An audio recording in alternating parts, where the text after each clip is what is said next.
ጤና ይስጥልን የከበረ ሰላምታችን በመላው ዓለም ሆናችሁ ቃል ስፖርት ዩቲዩብ ቻናላችንን ለምትከታተሉ ውድ አድማጮቻችን ሁሉ ይድረስ ብለናል። ከናንተ ሆኖ ቃል ስፖርት ዩቲዩብ ቻናል እዚህ ሰዓት መርጠን ያሰናዳላችሁን ስፖርታዊ ጥንቅሮች በቅደም ተከተል እያጋራሹ ቆይታ የምናደርግ ይሆናል።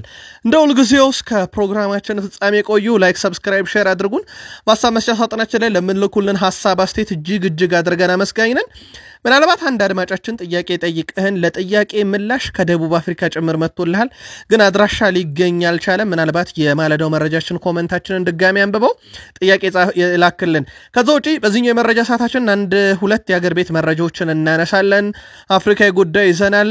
የእግር ኳሱ ነገር አሳሳቢ ደረጃ ደርሷል። በአውሮፓ የመረጃ ሰዓታችን ጥያቄ ያለን ሜሲን ለማግኘት ስንት ድረስ ብትከፍሉ አትጎዱም ወይ? ሜሲ ኢትዮጵያ ውስጥ መጣ ቢባል እስከ ስንት ብር እየከፈላችሁ ለማግኘት ብትጥሩ የተሻለ ክፍያ ነው ወይም አይጎዳኝም ብላችሁ ታስባላችሁ? ለሜሲ ስንት እንደሚከፈል ነግራችኋለን። እኛ በባርሴሎና ተጨማሪ መረጃዎችን ሜሲን አያይዘን እናነሳለን። በዛውም በባርሴሎና በኩል ተጨማሪ መረጃ ይዘናል። ሲያርሰበር ክርስቲያኖ ሮናልዶን የተመለከተ ለየት ያለ ጥንቅር እናደርሳለን። በአውሮፓ ዙሪያ በርካታ መረጃ ተይዟል። በተወዳጁ የእንግሊዝ ፕሪሚየር ሊግ የመረጃ ሰዓታችን ታላላቆቹን ክለቦች የተመለከተም ወቅታዊ ጥንቅሮችን ስናነሳ አንድ ስቴዲየም ግን እንሄዳለን። በጣም አነጋጋሪ ነገር ተፈጥሮበታል። ሴፕቴምበር 14 ነው ጉዳዩ የተፈጸመው። በጣም አነጋጋሪውን መረጃ እንነግራችኋለን ውድ ቤተሰቦቻችን። ከዛ በዘለለ በፕሪሚየር ሊጉ የዝውውር መስኮቱ ላይ ያሉ ለየት ያሉ እንቅስቃሴዎችና ዛሬ ሹመት ስለተሰጣቸው አንድ ሰው እንነግራችኋለን። በታላላቆቹ ክለቦች በማንቸስተር ሲቲ በኩል ሃላንድና ሪያን ቸርኪን የተመለከተ ለየት ያለ ጥንቅር ለሲቲ ደጋፊዎች ከቡድን ዜና ጋር በዚህኛውም ሰዓታችን ይዘን መተናል። ሲቲያን ትቆዩናላችሁ። በቼልሲ የመረጃ ሰዓታችን ኤንዞ ማሬስካ ስለ አንድ ጉዳይ አጽንኦት ሰጥተው ይናገራሉ። ታደምጡታላችሁ። ሌላኛው የቡድኑን ተጫዋች የተመለከተ ተጨማሪ ጥንቅርን በዚህኛው የመረጃ ሰዓታችን ለቼልሲ ለዓለም ሻምፒዮኖቹ ለሰማዮቹ ይዘናል።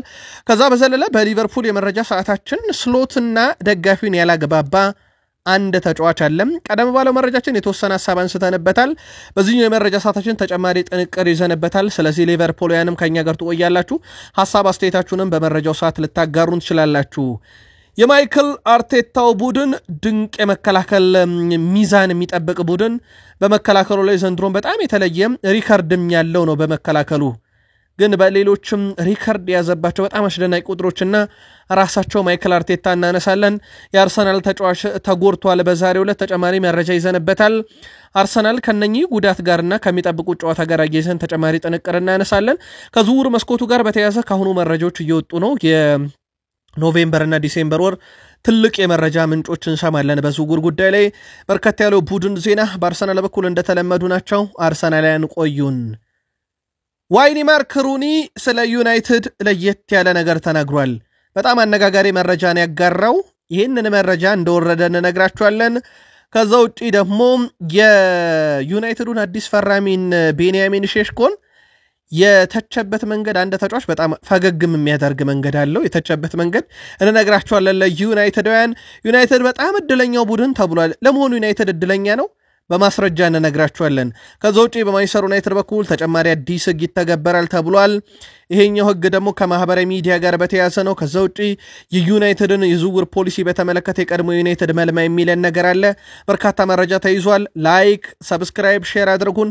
በሐሳብ መስጫ ሳጥናችን ላይ ለምትልኩልን ሐሳብ አስተያየት እጅግ አድርገን አመስጋኝነን። አንድ አድማጫችን ጥያቄ ጠይቀህናል። ምላሽ ከደቡብ አፍሪካ ጭምር መጥቶልሃል። በአድራሻ ስለጠፋ ብቻ ነው ምላሽ ልንሰጠኛ የሚያልቻል ነው።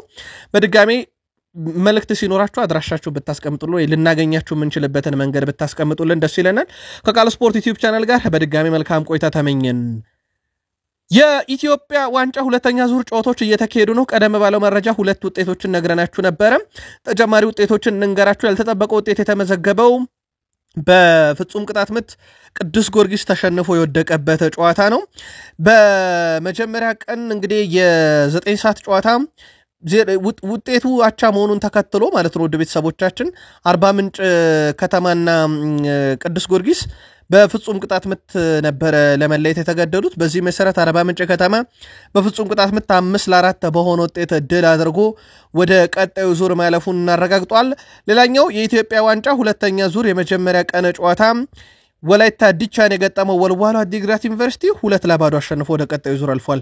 ያልተጠበቀ ውጤት ይመስላል። ወልዋሎ አዲግራት ዩኒቨርሲቲ 2-0 ሲያሸንፍ ኮንኪ ሐፊዝ እና ፍሬው ሰለሞን ሁለቱን ግቦች 69ኛውና 79ኛው ደቂቃ አስቆጠረው ነው ወልዋሎ አዲግራት ዩኒቨርሲቲ እንዲያልፍ ያደረገው። በዚህ መሰረት ኢትዮጵያ መድን፣ ቤንች ማጂ ቡና፣ ወልዋሎ አዲግራት ዩኒቨርሲቲና አርባ ምንጭ ከተማ ወደ ቀጣዩ ዙር ማለፋቸውን አረጋግጠዋል። አፍሪካንን ውድ ቤተሰቦቻችን ዲሞክራቲክ ሪፐብሊክ ኦፍ ኮንጎ ለዓለም ዋንጫ ለማለፍ የጥሎ ማለፍ የግማሽ ፍጻሜ ጨዋታ ከካሜሮን ጋር ታደርጋለች። የሀገሪቱ መንግስት ብሔራዊ ቡድኑ ለዓለም ዋንጫ የሚያልፍ ከሆነ ለእያንዳንዱ ተጫዋች $1 ሚሊዮን ጉርሻ ሰጣለው ብሏል ብለን ትላንትና ነግረናችሁ ነበር። ምን እንደተፈጠረ ዛሬ ደግሞ እንንገራችሁ። የሀገሪቱ ያዘጋጀችው ጉርሻ ለተጫዋቾች ብቻ መሆኑ ሲገለጽ ለአሰልጣኙና አባሎቻቸውን አላካተተም ተብሏል። ይህም የብሔራዊ ቡድኑን አሰልጣኝ አባላት ቅር ማሰኘቱንና ቡድኑ ውስጥ ከፍተኛ ሁከት ማስነሳቱ ተገልጿል። በተጨማሪም በማጣሪያው ከፍተኛ አስተዋጽኦ የነበራቸውና አሁን በጉዳት የሌሉ ተጫዋቾች ሽልማቱ ተቃዳሽ ባለመሆናቸው ቅር ብሏቸዋል ተብሏል። የሀገሪቱ መንግስት ተጫዋቾቹን ለማበረታታት ያዘጋጀው ከፍተኛ ገንዘብ ቡድኑን ከመቼውም በላይ እንደረበሸው ተነግሯል። ዲሞክራቲክ ሪፐብሊክ ኦፍ ኮንጎ ለዓለም ዋንጫ ለማለፍ በቅድሚያ ካሜሮንን በፍጻሜ ደግሞ የናይጄሪያና የጋቦንን አሸናፊ ነው የምትገጥመው። ተራራይ መውጣት ያክል ነው ለሀገሪቱ ራሱ የሚጠብቃት ለኮንጎ። ግን በዚህ ውስጥም ጠቅላይ ሚኒስትሩ ወይም የሀገሪቱ ብሔራዊ መንግስት የወሰነው ውሳኔ $1 ሚሊዮን ጉርሻው ካሁኑ ብጥብጥ ፈጥሯል ተብሏል። ሀገሪቱ ምን አይነት እርምጃ ትወስዳለች ወይም መንግስት ምን አይነት ማሻሻያ ያደርጋል በጉርሻው ላይ? የብሔራዊ ቡድኑስ ጉዳይ እንዴት ነው? ናይጄሪያና ካሜሮንን አልፎ ከዛ በኋላ ናይጄሪያና ጋቦንን አሸናፊ ሳልፎ የሚያልፈው የሚለው ሌላ ተአምር የሚፈልግ ጉዳይ ይመስላል። አውሮፓ ደረሱን ውድ ቤተሰቦቻችን። ሊዮኔል አንድሬስ ሜሲን ለማግኘት ስንት ብትከፍሉ አይቆጫችሁም ብለን ጠይቀናችሁ ነበረ። ጻፉልን። እኛ ግን በአንዲት ሀገር ሜሲን ለማግኘት ስንት እንደሚያስከፍል እንንገራችሁ።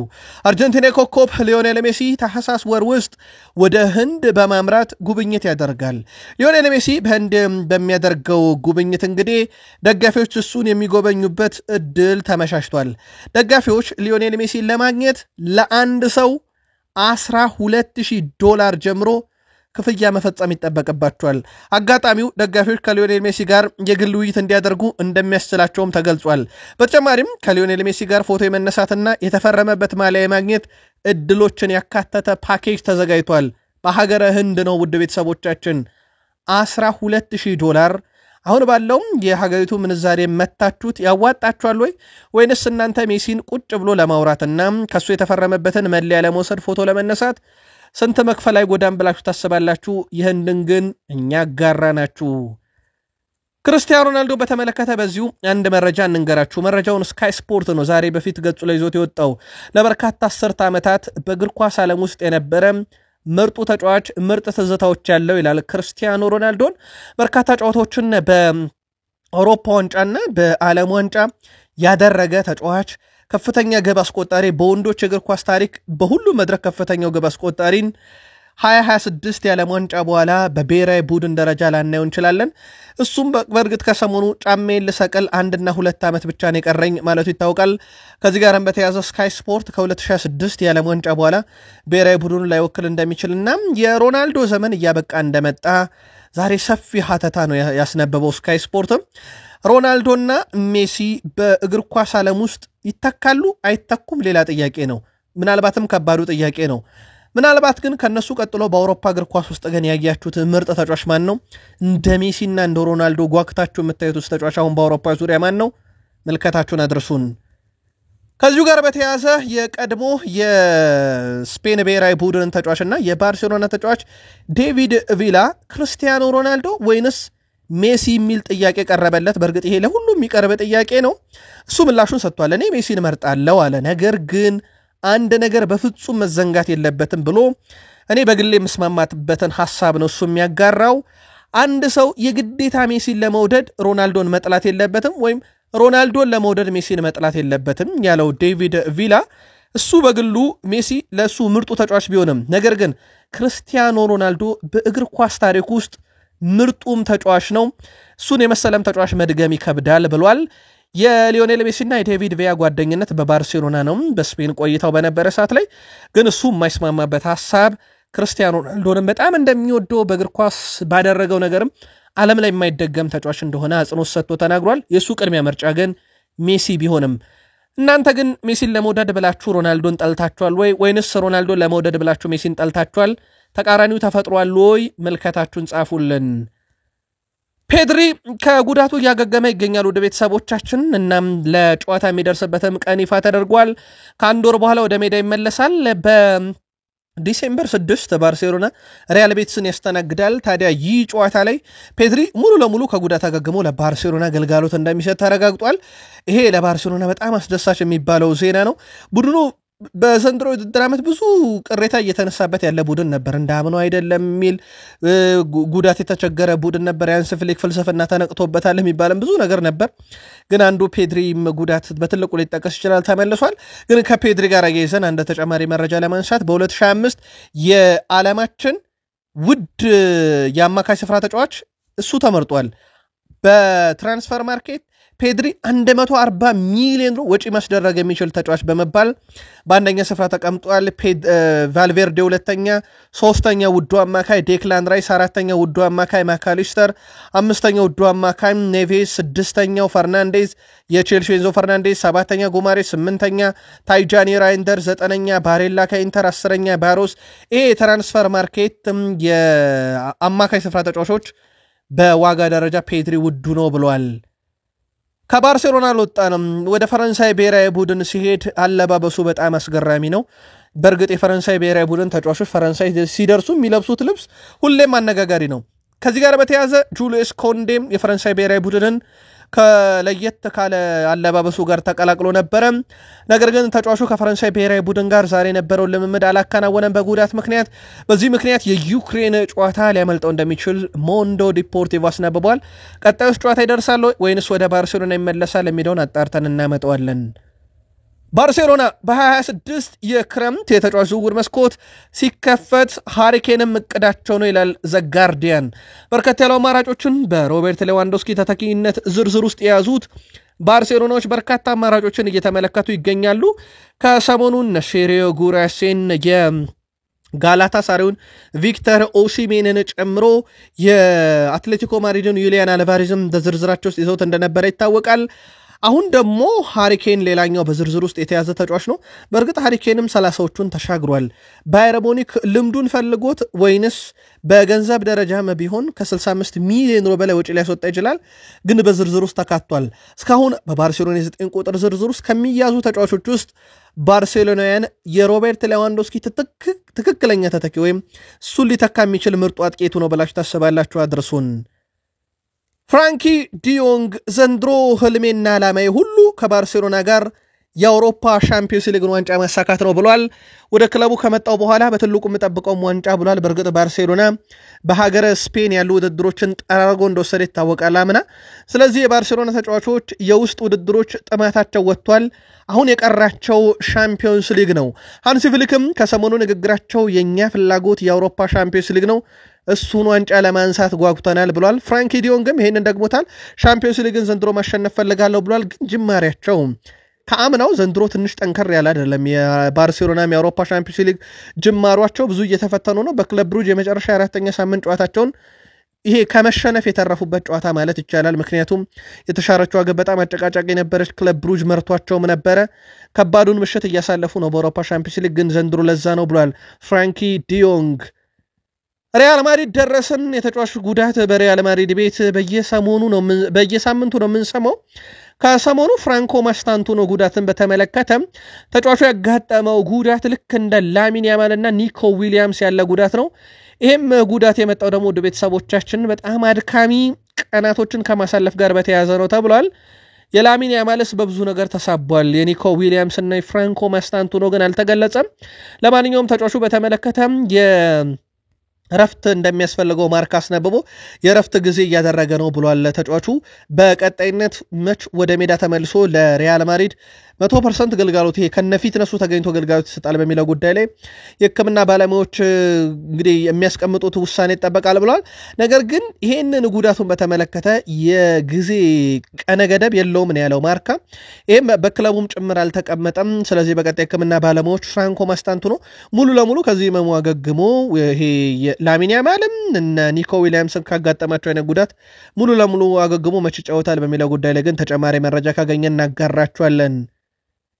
ዩሊያን አልቫሬዝ ወደ አትሌቲኮ ማድሪድ ካመራ በኋላ የዋንጫ ጥያቄ ከተነሳበት እንጂ በስኬት ደረጃ በጣም አስደናቂ የሚባሉ የውድድር ዓመታትን እያሳለፈ ይገኛል። በእርግጥ ተጫዋቹ በሲቲም በአትሌቲኮ ማድሪድም የመጀመሪያዎቹ 30 የአውሮፓ ሻምፒዮንስ ሊግ ምሽቶች ላይ 17 ግቦችን አስቆጥሯል። በአውሮፓ ሻምፒዮንስ ሊግ ታሪክ በመጀመሪያ 30 ጨዋታ 17 ግብ ላይ ደረሰ ተጫዋች ሆኗል። ሜሲ 16 ነበረው፣ ኩን አጌሮ 14፣ ክሪስፖ ሄርናንዴዝ 13፣ ሌስ አንድሮም 13 ግቦች ነበራቸው። አሁን ታዲያ ዩሊያን አልቫሬዝ የመጀመሪያዎቹ 30 ጨዋታ ላይ 17 የአውሮፓ ሻምፒዮንስ ሊግ ምሽት ግቦች ያለው ተጫዋች ነው። ተጫዋቹ ቀጣይ የባርሴሎና ዕቅድ ውስጥ እንዳለ ይታወቃል። በድንቅ አጨራረሱ በፕሪሚየር ሊግም በሲቲ ቤት አሁን በአትሌቲኮ ማድሪድም እያሳየ ይገኛል። ላውታሮ ማርቲኔዝ የኢንተር ሚላን የምንጊዜም አራተኛው ከፍተኛ ግብ አስቆጣሪ ሆኗል። ላውታሮ ማርቲኔዝ በነገራችን ላይ አርጀንቲና ተጫዋች 161 ግቦችን ለኢንተር አስቆጥሮ ነው አራተኛው ተጫዋች የሆነው። ከሱ በላይ ያሉትም ብናያቸው እነ ሳንድሮ ማዞላ የቀድሞ ጣሊያናዊ ተጫዋች ነው፣ 162 አለው። ስለዚህ ሶስተኛው ለመሆን በጣም ቅርብ ነው። የሮቤርቶ ቦንሻግኛንም ሪከርድ ለመስበር በጣም ቅርብ ነው፣ 173 ነው ሶስተኛ ላይ ደረጃ ላይ ያለው። አሌሳንድሮ ቶቢል ሌላኛው ጣሊያናዊ የቀድሞ ተጫዋች 209 ግቦች አሉት ለኢንተር፣ ሁለተኛው ነው። ከዛ በመቀጠል እንግዲህ በኢንተር ሚላን የእግር ኳስ ታሪክ ውስጥ ጁሴፔ ሜዛን የሚስተካከላቸው የለም። እሳቸው 284 ግብ አስቆጥረው ጁሴፔ ሜዛ የሚባልም ስቴዲየም ተሰልይሞላቸው እንደነበር ይታወቃል። ለማንኛውም የኢንተር ከፍተኛ ግብ አስቆጣሪ ናቸው። ላውታሮ ማርቲኔዝ መጣው እያለ ነው። ላውታሮ ማርቲኔዝ የኢንተር አራተኛው ሰው ሆኗል። በቅርቡ ወደ ሶስተኛ ሊያድግ የሚችልበት ሰፊ እድል እንደዚሁ አለው። በጣሊያን ሴሬ ብቻ 1000 ነጥቦችን ሰብስበዋል ሉቻኖ ስፓሌቲ። ትንሽ እንበላችሁ ስለሳቸው።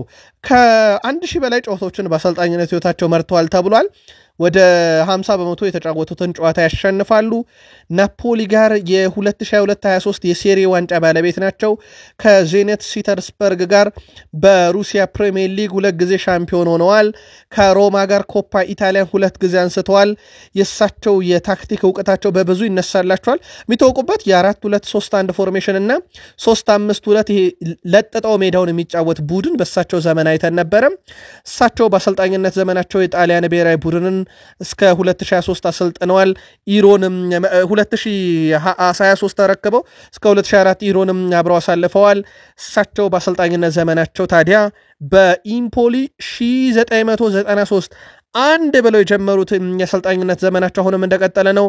ሳምፕዶሪያ፣ ቬንዣ፣ ዩዲኒዜን የመሳሰሉ በርካታ ክለቦችንም አሰልጥነዋል። ለማንኛውም 1000 የጣሊያን ሴሪ ነጥብ ላይ ደርሰዋል። ውድ ቤተሰቦቻችን ቃል ስፖርት ዩቲዩብ ቻናላችን ላይ ትገኛላችሁ። ከሀገር ቤት እስከ ባህር ማዶ የተመራረጡ ስፖርታዊ ጥንቅሮችን እያጋራናችሁ እንገኛለን። ከተወዳጁም የእንግሊዝ ፕሪሚየር ሊግና እንግሊዝ ውስጥ የሰማናቸውን ለየት ያሉ መረጃዎችን ደግሞ እያጋራናችሁ ቆይታ የምናደርግበት ሰዓት ላይ ነን። ላይክ፣ ሰብስክራይብ፣ ሼር ስለምታደርጉ በእውነት እጅግ አድርገን አመስጋኞች ነን። በድጋሚ ከቃል ስፖርት ዩቲዩብ ቻናላችን ጋር መልካም ቆይታ ተመኘን። 2 የፖርትስማውዝ ደጋፊዎች ናቸው። ጉዳዩ የተፈጸመው ደግሞ በሴንት ሜሪ ስቴዲየም ነው። ውድ ቤተሰቦቻችን በጣም አዝናኙን መረጃ ነግረናችሁ ወደ ፕሪሚየር ሊግ መረጃችን እንሻገራለን። በሴፕቴምበር ወር በነበረ ጨዋታ ላይ በሻምፒዮንሺፕ ታዲያ 2 ደጋፊዎች ያደረጉት ነገር መነጋገር ይሆናል። 2 የፖርትስማውዝ ደጋፊዎች ጨዋታውን ወደ ስቴዲየም ገብቶ ለማየት ትኬት ከመቁረጥ ይልቅ ካረን ግሪን የተባለ 29 ዓመትና ዳለን ግሪን የተባለ 31 ዓመት ወንድማማቾች በስቴዲየም ውስጥ ልብሶችን በመልበስ በተለይም ስቱዋርዶችን በመምሰልና አስተባባሪዎች በመምሰል በቀጥታ ወደ ስቴዲየም ውስጥ ገቡ።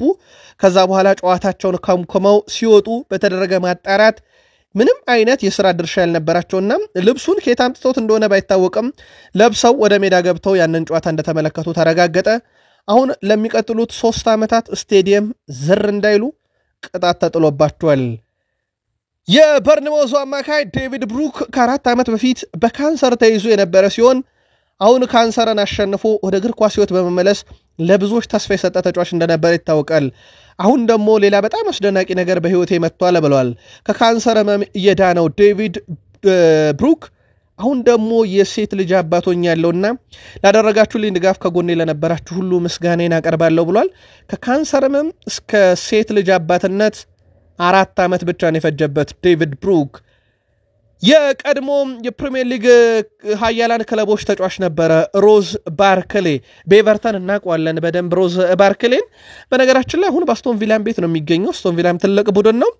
ታዲያ መጠጥ የሚባል ነገር በቀድሞ የእግር ኳስ ህይወት ውስጥ የነበረው ይህ ተጫዋች አሁን መጠጥ በዞረበት አልዞርም፣ ከዚህ በኋላ እስከ እግር ኳስ ዘመኔ ማጠናቀቂያ ድረስ መጠጥ የተባለ ነገር ጋር አልደርስም፣ በአስቶን ቪላ ትልቅ የእግር ኳስ ታሪክ መገንባት እፈልጋለሁ፣ ስለዚህም በቡድን ውስጥ ረጅም ጊዜ መጫወት ስለምፈልግ መጠጥ የሚባል አካባቢ ዝር አለለም ብሏል ሮዝ ባርክሌ። ወልቭስ ሮብ ኤድዋርድስን እስከ ሰኔ 29 ድረስ በሚቆይ ውል ዋና አሰልጣኝ አድርገው መሾማቸውን በዛሬው ዕለት ይፋ አድርገዋል። በእርግጠኝነት አሰልጣኝ ሊሾሙ ከስምምነት መድረሳቸውን እኛም ነግረናችሁ ነበረ። በፕሪሚየር ሊጉ ድል አልባ ጉዞ ለሚገኘው ወልቭስ በ2 ነጥብ ግርጌው ላይ ይገኛል። 11 ሳምንት 2 ነጥብ ይዞ የተረፈ በፕሪሚየር ሊግ ታሪክ የለም። ምናልባት እሳቸው ሚድልስ ቦሩን 3 ሚሊዮን ፓውንድ ካሳ ክፍያ ያስገኝተው የወልቭስን መንበረ ስልጣን የተረከቡት እኚህ ሰው ኤድዋርድስ ክለቡን አትርፈው ተአምር ይሰሩ ይሆን ወይ? በቀጣይ እንመለከተዋለን። ያው እሳቸው ኮንትራታቸው እስከ ቀጣይ ሰኔ 2029 ድረስ በሚቆይ ውል ነው ዋና አሰልጣኝ ሆነው የተሾሙት። በወልቭስ የእግር ኳስ ታሪክ ውስጥም በጣም ዝቅተኛው ነጥብ ላይ ነው የሚገኘው። በ11 ጨዋታ 2 ነጥብ ነው ያለው። እንዳልኳቸው የተረፈ ክለብ የለም በፕሪሚየር ሊግ ታሪክ 11 ጨዋታ 2 ነጥብ ይዞ ኢቭን 3 ነጥብ ይዞ የተረፈ ክለብ የለም። ለማንኛውም እሳቸው ታሪካዊ አሰልጣኝ ለመሆን መንበረ ስልጣኑን በዛሬው ዕለት በፊርማቸው ተረክበዋል። ኤርሊንግ ብሮት ሃላንድ ብሬንትፎርድ ላይ ያስቆጠራት ጎል የማንቸስተር ሲቲ የወሩ ምርጥ ግብ ተብላ ተመርጣለታለች። በብሬንትፎርድ ላይ ብቻ አይደለም ሃላንድ ዘንድሮ በገጠማቸው 11 ክለቦች ላይ 14 የፕሪሚየር ሊግ ግቦችን ማስቆጠሩ ይታወቃል። የፕሪሚየር ሊጉ ከፍተኛ ግብ አስቆጣሪ፣ የፕሪሚየር ሊጉ ከፍተኛ ኢላማውን የጠበቀ ሙከራ አድራጊ ኤርሊንግ ብሮት ሃላንድ። ብሬንትፎርድ ላይ ግን ያስቆጠራት ግብ ባለፈው ወር በተጠናቀቀው ወር ማለት ነው በኦክቶበር ወር የማንቸስተር ሲቲ የወሩ ምርጥ ግብ ተብላ ተመርጣለታለች። የፈረንሳይ ብሔራዊ ቡድን የቡድን አጋሩ የሆነውን ኬሊያን ምባፔ ማለት ነው የፈረንሳይ ብሔራዊ ቡድን የቡድን አጋሩ የሆነውን ሸርኪን አወድሶታል። የፈረንሳይ ብሔራዊ ቡድን አምበል ኬሊያን ምባፔ ሪያን ሸርኪ ከተፈጥሮ የተቸረው ተሰጥኦ እንዳለው ተናግሯል። ሸርኪ የተለየ ተጫዋች ነው፣ የተለየ ተሰጥኦ ነው ያለው የሚለው ኬሊያን ምባፔ እሱ ከተፈጥሮ አስደናቂ ተሰጥኦ ተሽሮታል ብሏል። እሱ ከማንቸስተር ሲቲ እና ከፈረንሳይ ብሔራዊ ቡድን ጋር በፍጥነት ተላምዷል። ቀላል ነገር አይደለም፣ ብዙ እንደሚቀጥል ተስፋ አደርጋለሁ።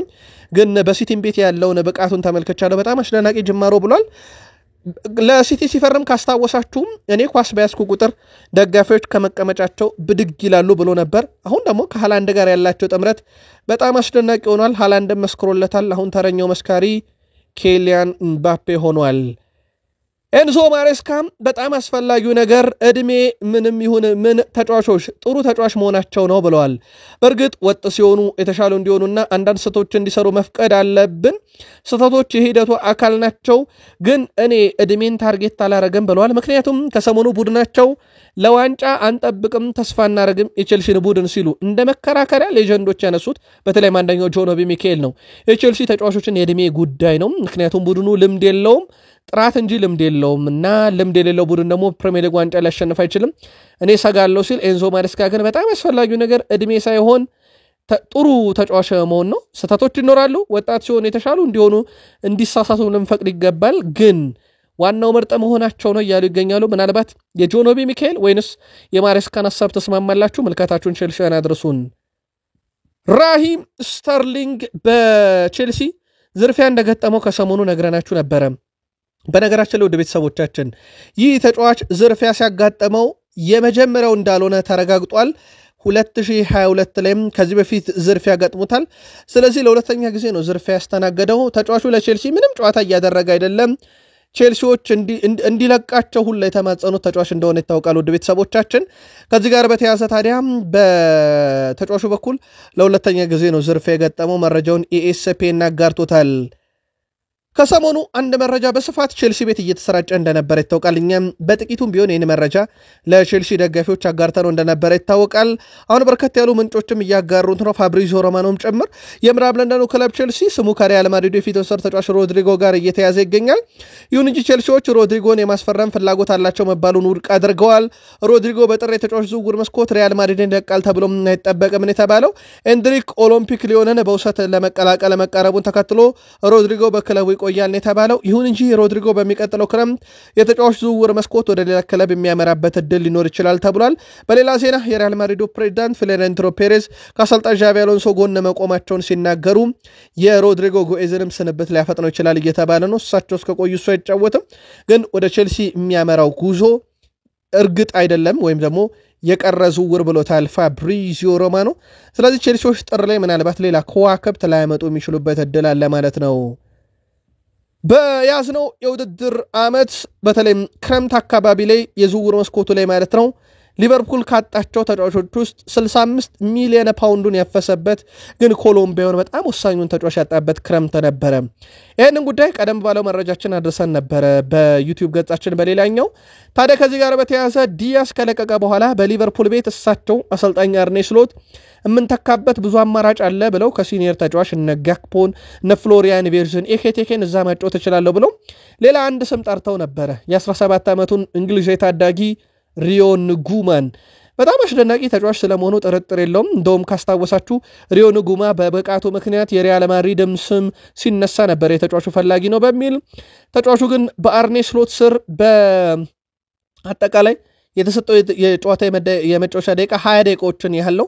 ከብሬንትፎርድ ጋር በነበረ ጨዋታ ላይ የተጫወተ ሲሆን ከዚህ በፊት በኒካስል ላይ የማሸነፊያ ጎል 90ኛው ደቂቃ ላይ አስቆጥሮ እንደነበረ ይታወቃል።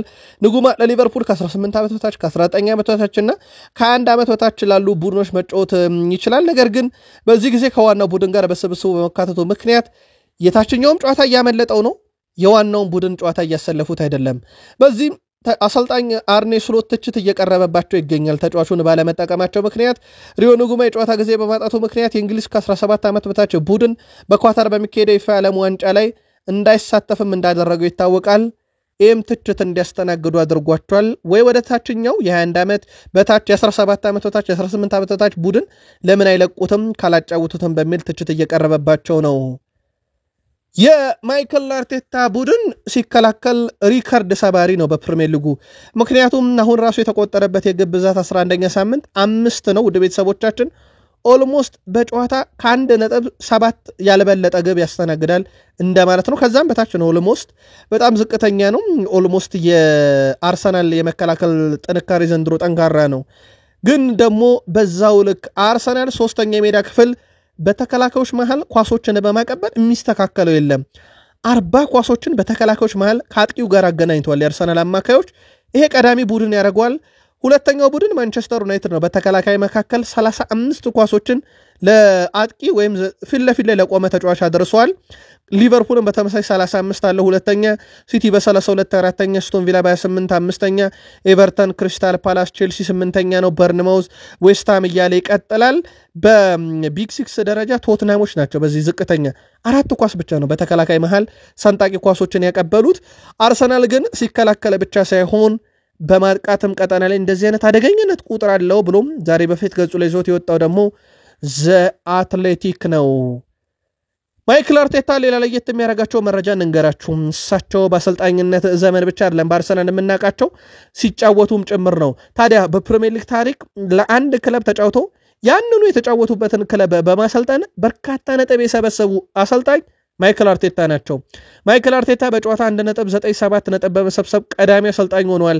ለተጫወቱበት ክለብ በማሰልጠን ኦሌ ገነ ሶልሼር ዩናይትድ ሳሉም ተጫውተዋል። በአሰልጣኝነታቸው 1.8 ነጥብ በመሰብሰብ ሁለተኛው፣ ፍራንክ ላምፓርድ በቼልሲ፣ ኬኒ ዳግሊሽ በሊቨርፑል አራተኛው ሰው ናቸው። በትልቅ ደረጃ ልናነሳቸው ከምንችላቸው አሰልጣኞች ውስጥ ናቸው። እነኚህ ይጠቀሳሉ። ማይክል አርቴታ ግን ከነኚህ ሁሉ አሰልጣኞች ቀድመው የቀድሞ ክለባቸውን የተጫወቱበትን ሲያሰለጥኑ በርካታ ነጥብ በመሰብሰብ ቀዳሚ አሰልጣኝ ሆኗል። አሁን ጥያቄዎች ሁሉ የእሳቸው ቡድን የፕሪሚየር ሊግ ዋንጫ፣ የአውሮፓ ሻምፒዮንስ ሊግ ዋንጫ የሚሉ ጥያቄዎችን መች ምላሽ ይሰጣል የሚለው ነው። እሳቸው ዘንድሮ እያሉ ነው፣ በርካቶችም ዘንድሮ እያሉ እንደሆነ ይታወቃል። ሪካርዶ ካላፊዮሪ እንዳጋጠመው ጉዳት ከጣሊያንና ከሞልዶቫ ጨዋታ ውጭ ሆኗል። ተጫዋቹ ከቡድን አጋሮቹ ተነጥሎ ልምምድ እያደረገ የነበረ ሲሆን በመጪው እሁድ ከኖርዌይ ለሚደረግ ጨዋታ ለመድረስ እየሰራ ነው ተብሏል። አሁን ነው ለአርሰናል ደጋፊዎች ጭንቅ የሚሆነው። በእርግጥ በቦታው ላይ ማይል ሉዊስ ስኬሊ አለ፣ ለብሔራዊ ቡድን ያልተጠራ። ሪካርዶ ካላፊዮሪ ግን በምርጥ ብቃቱ ላይ ያለን ይሄን ጉዳት ያስተናገደው ተጫዋቹ ያስተናገደው ጉዳት ከባድ የሚባል አይደለም። በቀጣይ ጨዋታ ላይ ሊገኝ ይችላል የሚሉ መረጃዎች ቢወጡም ግን በጣሊያን ብሔራዊ ቡድን በኩል የመጨረሻውን የሕክምና ምርመራ ውጤት ካረጉ በኋላ ነው ለኖርዌይም ጨዋታ መድረሱን ይፋ የሚያደርጉት። አርሰናል ደግሞ ወደ ፕሪሚየር ሊግ ሲመለስ በጣም ወሳኝ ጨዋታ ይጠብቀዋል። ከቶትናም ቀጥሎ ባየር ሙኒክ፣ ቀጥሎ ቼልሲ፣ ቀጥሎ ብሬንትፎርድ፣ አስቶን ቪላ፣ ክለብ ብሩጅ፣ ወልቭስ፣ ኤቨርተን እያለ ይቀጥላል። ከምንም በላይ ግን በተለይ የመጀመሪያ 3 ጨዋታዎቹ በጣም ፈታኝ ናቸው። አንዱ ከኢንተርናሽናል ብሬክ አርሰናል የሚጠብቀው በጣም ወሳኝ ተጫዋቾቹ ከጉዳት ነፃ ሆነው እንዲመለሱለት ነው። ቀደም ባለው መረጃችን አርሰናል አጥቂም ተከላካይም አማካይም ግብ ጠባቂም ቋሚውን የላከው ለሁሉም የአርሰናል ቋሚዎች ሄደዋል ወደ ብሔራዊ ቡድን። ስለዚህ ከነኚህ ጨዋታዎች ጋር በተያያዘ ስጋት ነው። አሁን ደግሞ ካላፊዮሪን ጉዳት ሰምተናል። ተጨማሪ መረጃዎችን ለማጣራት ሙከራ እናደርጋለን። አርሰናል ቤልጂየማዊን ሌሳንድሮ ትሮሳርድ አዲስ የተሻለ ኮንትራት ሊያቀርቡለት ነው እየተባለ ይገኛል። ኮንትራቱ ታዲያም የአጭር ጊዜ ሊሆን ይችላል ወይም ከ2 ዓመት ግን የዘለለ ላይሆን ይችላል ተብሏል። በቅርቡ ደሞዝ ብቻ ጨምረው እንዳሻሻሉለት ይታወቃል። በተጫዋቹ ወቅታዊ ብቃት ደስተኛ የሆኑት አርሰናሎች በክለቡ ተጨማሪ ዓመታትን ሊያቆዩት ይችላሉ እየተባለ ነው። ከዛ ውጪ እንደ ጋብርኤል ሱስ ያለ አጥቂያቸው ግን ክለቡን እንደሚለቅ ይጠበቃል። በጥር ወር አጥቂ ለማስፈረም ቅድሚያ ሰጥቷል እየተባለ ነው ኤቨርተን። ከዚህ ውስጥ ደግሞ ዝርዝሩ ጋብርኤል ሱስ ላይ እንግዲህ እንዳመለከተና እሱን የማስፈረም ፍላጎት እንዳላቸው የጀሱስን ልምድ ለመጠቀም ፍላጎት እንዳላቸው በኤቨርተን በኩል እየተጠቀሰ ነው። አርሰናሎችም ቢሆኑ ተጫዋቹን ለመልቀቅ ፈቃደኛ ይሆናሉ ተብሎ ይጠበቃል።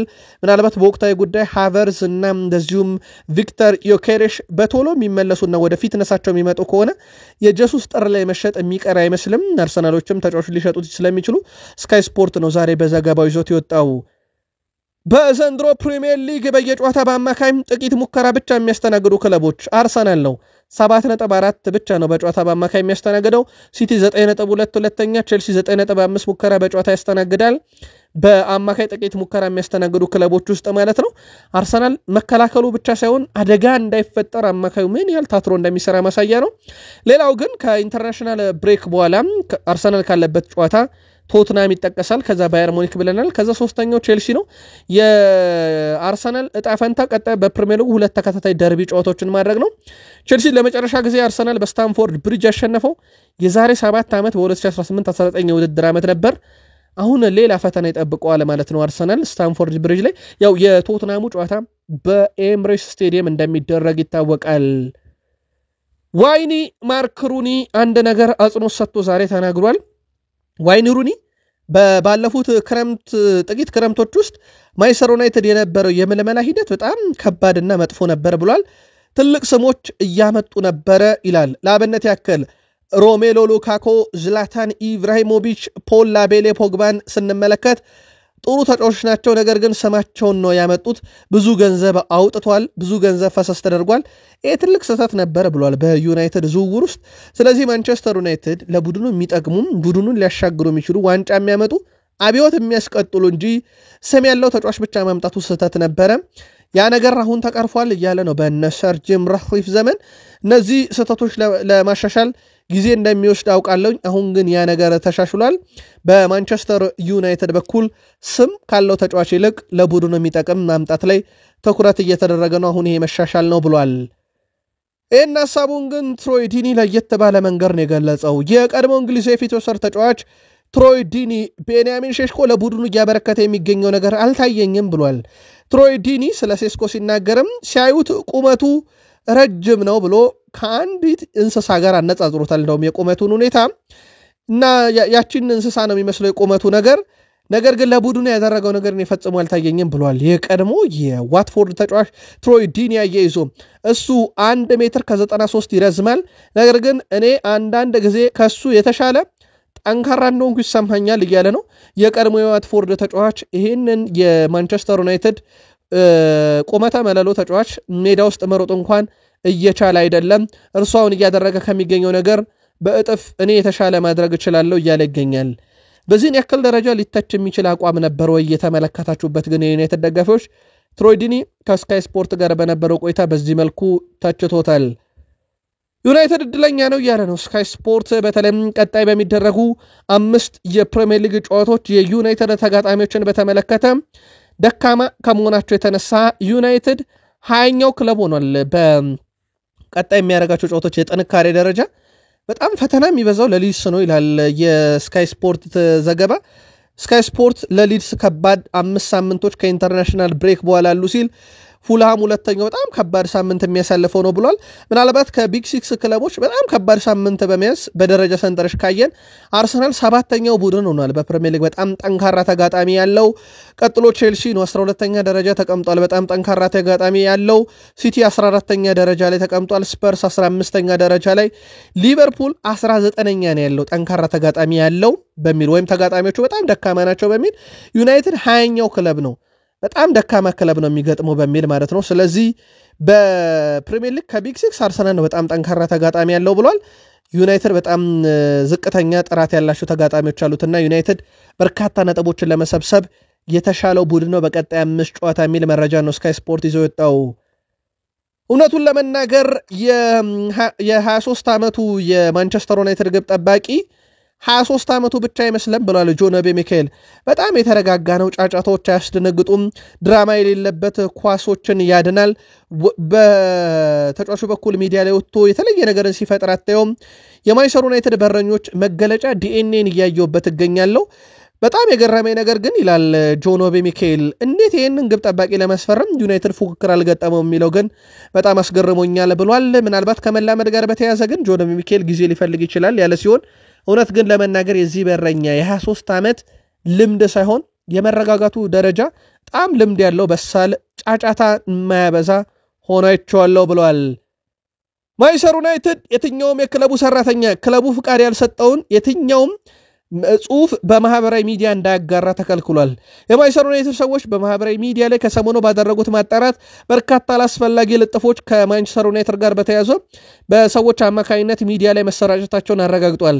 ይህም ያላስደሰታቸው የማንቸስተር ዩናይትድ ሰዎች በቀጣይ የትኛውም የክለቡ ሰራተኛ በማህበራዊ ሚዲያ ላይ ከማጋራቱ በፊት ከክለቡ ጋር ንግግር ማድረግ አለበት ወይም ክለቡን ሊጎዳ ስለሚችል ይህንን ነገር መጠንቀቅ አለባችሁ ብሏል። ከሰሞኑ ደግሞ ሩበን አሞሪም ቡድኑ ለሁለት ተከፍሎ ጨዋታ ሳይጀመር ግማሹ ከተጠናቀቀ በኋላ ግማሹ ፊርማ እንድትፈርሙ ማለታቸው ይታወቃል። የቀድሞ የማንቸስተር ዩናይትድ ምልመላ ቡድን አባል የነበሩት ፒኦተር ሳውድስኪ ማንቸስተር ዩናይትዶች አልቫሮን መልቀቃቸው ትልቁ ስህተት ብለዋል። እርሱ እጅጉን ጠንካራ የሚሰራው ነገርም ትልቅ ዓላማ ያነገበ ተጫዋች ነበረ።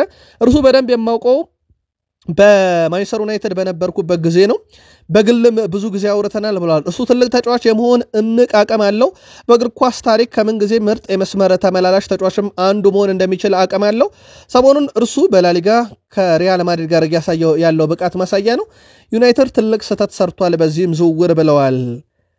በዚህ ውድድር ዓመት ማንቸስተር ዩናይትድ በፕሪሚየር ሊጉ 9 ተጫዋቾችን በግብ አሳትፏል። ይሄ ለዩናይትድ ጠቃሚ የሚባለው ነው። በእርግጥም በአፍሪካ ዋንጫ የሚያጡት ብራያን ቤሞ 5 አስቆጥሯል። ካዜሜሮ 3፣ ብሩኖ እና ቤንያሚን ሼሽኮ 2፣ ሜሰን ማውንት፣ ሃሪ ማጓየር፣ ማቲያስ ኩና፣ አማድ ዲያሎ 9ኛው ሰው የሆነው በዚህ ሳምንት ግብ አስቆጣሪው ማቲያስ ዴሊክት ነበረ። ዩናይትድ በዚህን ያክል ደረጃ ግብ አስቆጣሪዎች አሉት። ይሄ ጥሩ የሚባለው ነገር ነው።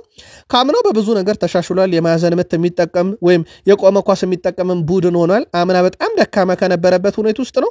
አምና በጣም ጥገኛ ነበረ ዩናይትድ። ግብ የሚያስቆጥር ብሩኖን ይጠብቅ ነበር፣ ወይ የሱን አሲስት ወይ የሱን ጎል። አሁን ግን ከዛ ተላቆ ማንቸስተር ዩናይትድ በርከት ያሉ ተጫዋቾቹ ወደ 9 የሚደርሱት ግብ አስቆጣሪ ናቸው። ቃል ስፖርት የምሽት መረጃችን ይህን ይመስላል። ማለዳ እንገናኝ። ሰናይ ጊዜ